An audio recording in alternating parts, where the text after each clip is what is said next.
Apesar desse ritmo dinâmico de leitura, a história tem seus contras. Muito obrigada, Brigitte!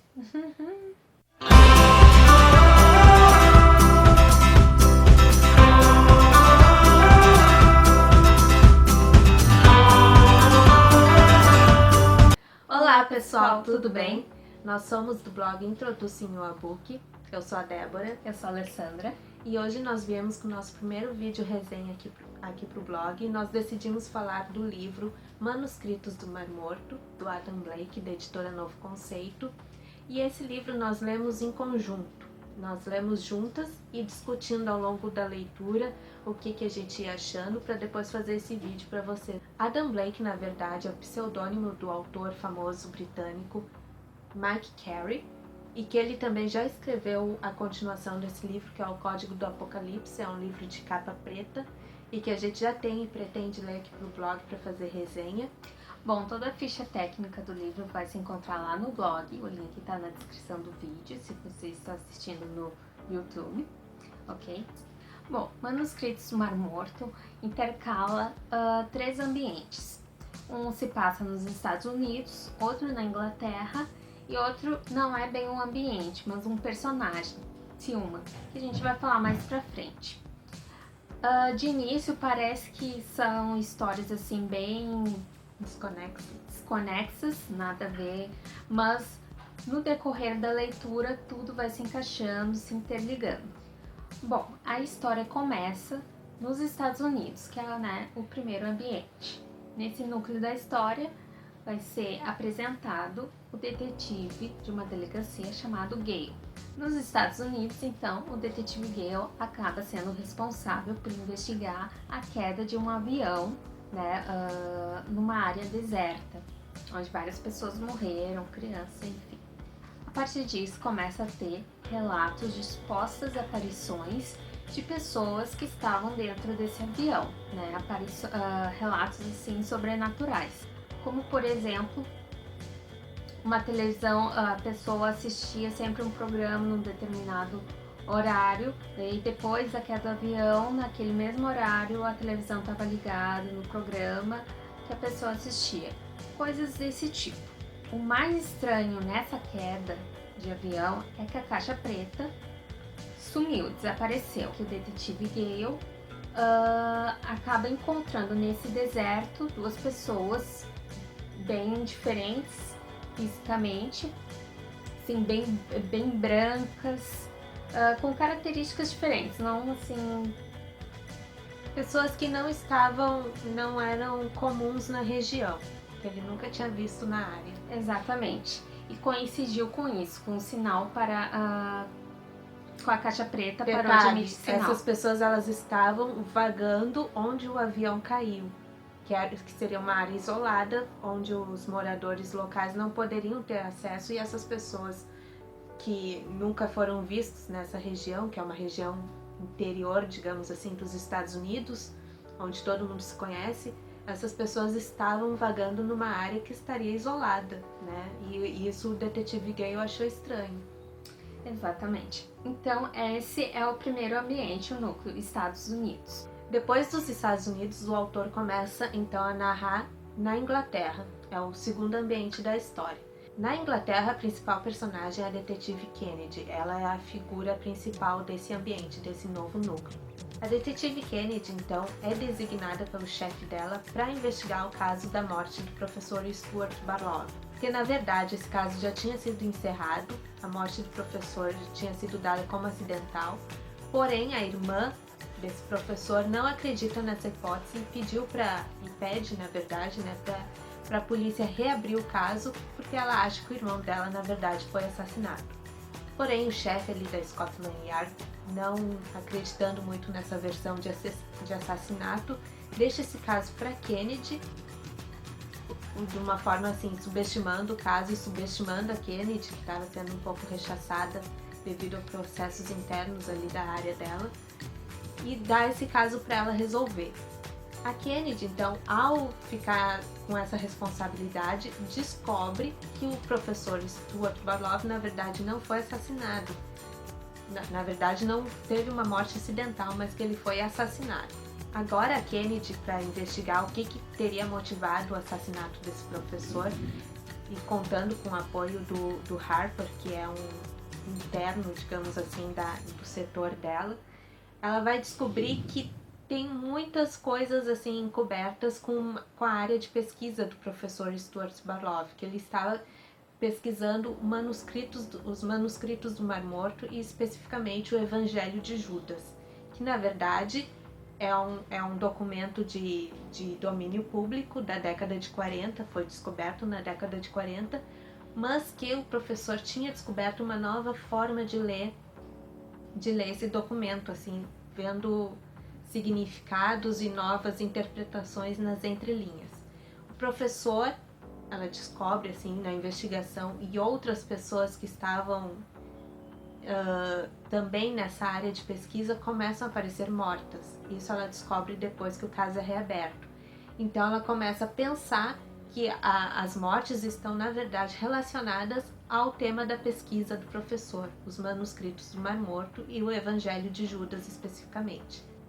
Ao se aprofundar na investigação desse Evangelho de Judas, a detetive Kennedy, vai se dar conta que ele é um documento que é seguido por muitas pessoas, por muitas seitas secretas, mas que essas seitas não têm interesse que esses dados e informações secretas venham a público. Essas seitas, eles mandam mensageiros para nossa sociedade de forma assim um tanto disfarçada, como se fossem outras pessoas, para garantir que essas informações fiquem de certa forma encobertas, que elas não venham a ser conhecidas do grande público.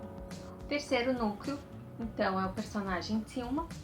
O Tillman, ele é um ex-soldado do exército que há 13 anos procura sua esposa e seus 3 filhos, que da noite para o dia eles somem da casa deles e deixa apenas um bilhete: não nos procure. A polícia acha que foi por livre escolha e não dá tanta importância assim. Já o Tillman, ele acredita que não seja por livre, espontânea vontade. Então ele não se conforma com isso e sai à procura da sua família e do nome Michael Brand, que é a única pista que o Tillman tem em relação a esse episódio. Na verdade, o Tillman, ele é um lobo solitário, ele está há 13 anos obstinado atrás da família dele, da esposa e dos 3 filhos, e ele não tem ideia do que pode ter acontecido com a família. E uma coisa assim interessante de salientar é que ele também não sabe nada do passado da esposa dele. O passado sempre foi uma incógnita para ele. A esposa nunca quis se abrir e ele, apaixonado, amando a esposa, sempre respeitou essa decisão dela de não contar nada do passado. Então é uma coisa assim que ele tá entre dois universos, digamos assim, o passado que ele não sabe nada e o futuro que ele também não sabe nada. Então esses são os 3 núcleos. Como eu falei, aparentemente meio assim distantes uma história uma da outra, mas que no final tudo acaba se ligando, se conectando. Ao decorrer da história a gente percebe que os núcleos começam a se interligar, uma história começa a fazer sentido em relação à outra, nada fica solto, os personagens, o Tillman, por exemplo, começa a se interligar com a história lá da investigação da Kennedy, da morte do professor Stuart Barlow, e também começa a descobrir também relações com o nome do Michael Brand. Enfim, tudo começa a fazer sentido e várias coisas são reveladas, vários momentos assim que a gente fica com o coração na boca, né? Esse livro, na verdade, é um thriller muito acelerado, assim, a gente não tem nenhum momento mais, digamos assim, equilibrado. Exatamente. É sempre, cada capítulo sempre tem algo novo surgindo para a história. Bom, aproveitando então o que a Débora falou, qual então a nossa opinião sobre o livro? Tem os prós e os contras. Os prós, a leitura realmente é muito rápida, né? A cada capítulo tem uma coisa nova, uma pista nova, então é bem dinâmico, vai fluindo bastante a leitura. E tem um ritmo acelerado. Justamente por causa desse ritmo acelerado, assim, quem gosta de um thriller, de uma história que tem que ficar juntando tudo que aparece para saber o que vai acontecer, a história é uma boa indicação. Tem bastante ação, né? Não fica parado, como a gente falou, não fica meio num café com leite. Então tem bastante ação. Apesar desse ritmo dinâmico e acelerado de leitura, a história tem seus contras.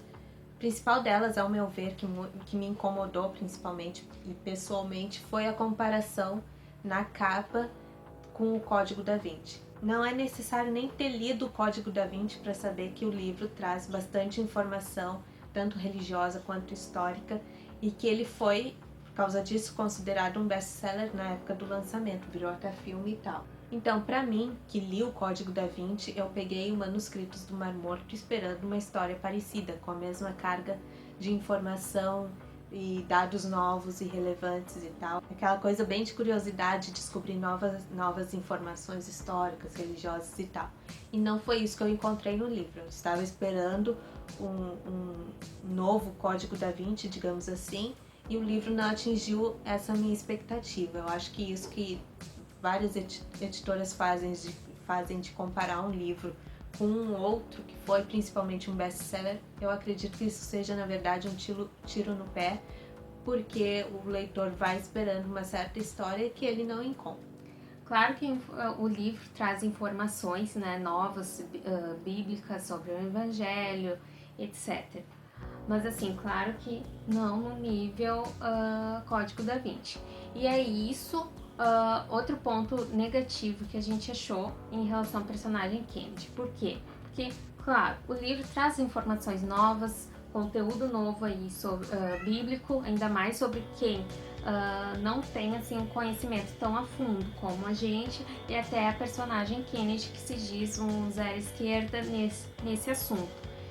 E devido a isso, ela tinha uns insights muito rápidos, acontecia coisas ali que ela interligava com outras informações. Na verdade, a personagem não nos convenceu nesse sentido, essa construção que o autor fez. O autor construiu uma personagem que se diz uma pessoa que não sabe muita coisa sobre religião, que não tem muito conhecimento e nem vivência, mas que recebe um caso que envolve esse tema.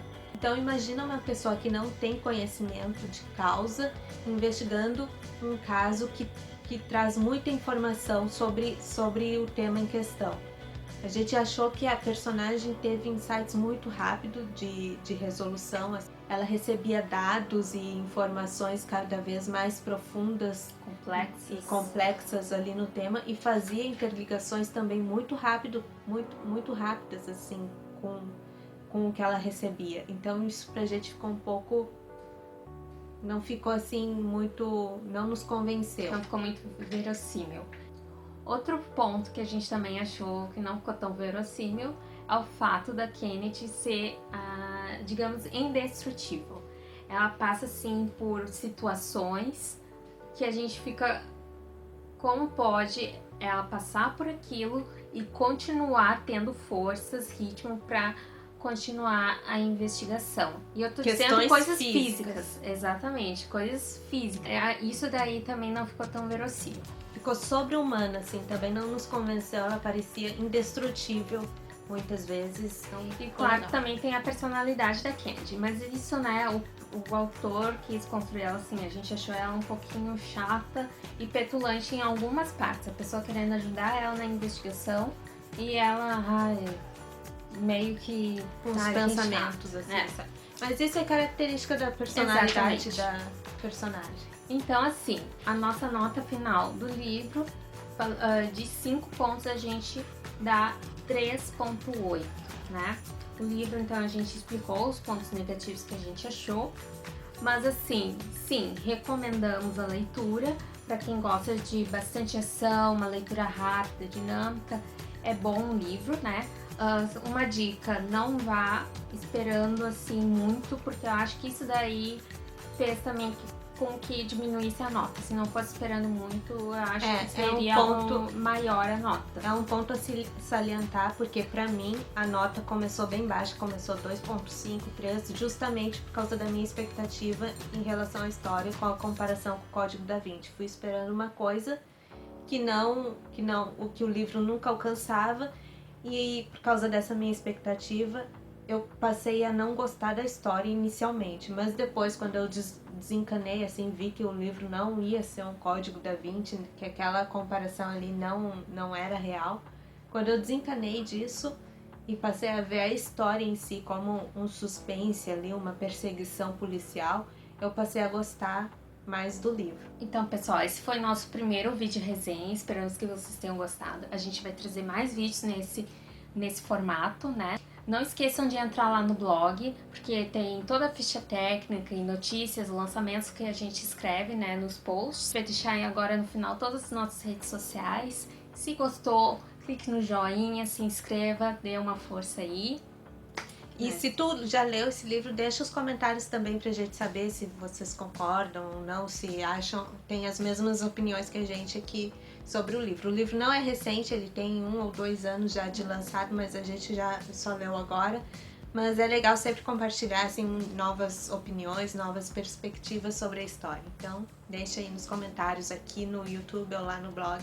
Exatamente. É só nos visitar. Era isso então, né? Obrigada. Até o próximo vídeo. Beijo. Beijo, tchau, tchau.